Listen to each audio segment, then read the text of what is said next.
Bharatiya Janata party निरंतर काम करने वाला दल है और हमें गौरव है अपने कार्यकर्ताओं पर, जिन्होंने कठोर मेहनत करके देश के अंदर अच्छे अच्छे परिणाम दिए हैं। और विशेष रूप से आप देखिए, तेलंगाना के अंदर भी बीआरएस की सरकार को समाप्त करने का श्रेय किसी को जाता है तो भारतीय जनता पार्टी के अनथक मेहनती कार्यकर्ताओं को जाता है। और निश्चित रूप से 2024 भारतीय जनता पार्टी तेलंगाना में 17 की 17 सीटें मजबूती से लड़ेंगे भी और हम जीतेंगे भी। तेलंगाना के अंदर आज हमने विश्वकर्मा योजना और विकसित भारत योजना, विकसित भारत संकल्प यात्रा की दोनों की बैठक की है। और भारतीय जनता पार्टी केंद्र सरकार की जो योजनाएं हैं वो गांव-गांव में जन जन तक पहुंचे, उसके लिए निरंतर काम कर रही हैं। देश भर में 3000 से ज्यादा व्हीकल घूम घूम के गांव-गांव में जाकर लोगों के फार्म भर रहे हैं, लोगों से अप्रोच कर रहे हैं।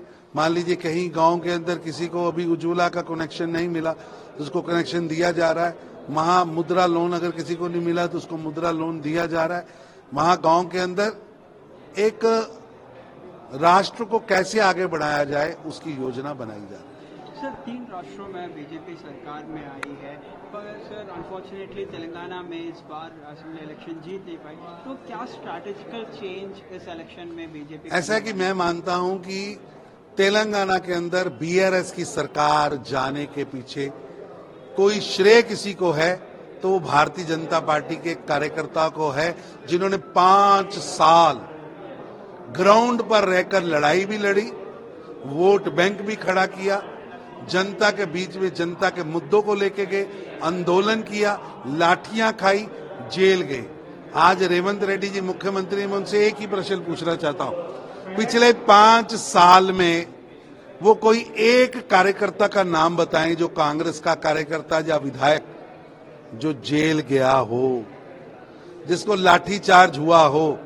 ये पहले भी बीआरएस और कांग्रेस मिलकर सरकार चला रहे थे, अब भी बीआरएस व कांग्रेस मिलके तेलंगाना के अंदर ये तीनों दल, अवैसी, बीआरएस और कांग्रेस, तीनों मिलके ही काम कर रहे हैं। सर, कांग्रेस की गारंटीज की बात करें तो पहले तो कैसा देखते हैं? बीआरएस की स्कीमों की तरह है जो जमीन पर नहीं उड़ती, जमीन पर उतरती ही नहीं है, केवल अखबारों में ही रहती हैं।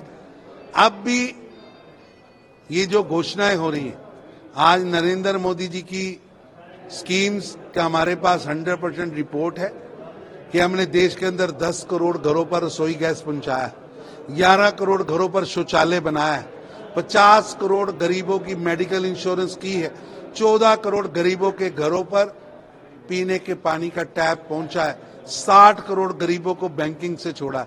आज देश के अंदर मोदी की गारंटी यानी 100% गारंटी, यानी पूर्ण होने वाली गारंटी वही चलेगी। ये टुकड़ों टुकड़ों में बांटने वाले लोग आगे नहीं बढ़ पाए। भाई को पुलिस एस्कॉर्ट दे रहा बोल के वीडियोस वायरल हो रहे हैं, तो कैसे देखते हैं सर? एक तरफ एक फॉर्मर मिनिस्टर्स को, एमएलएस को सिक्योरिटी कम की जा रही है और दूसरी तरफ रेवंत रेड्डी के परिवार को भी सिक्योरिटी। ये तीनों दल परिवारवादी, वंशवादी, भ्रष्टाचारी दल हैं। तीनों के तीनों दल अपने कुटुंब को आगे बढ़ाते हैं और नरेंद्र मोदी जी का कुटुंब है 135 करोड़ भारत की जनता।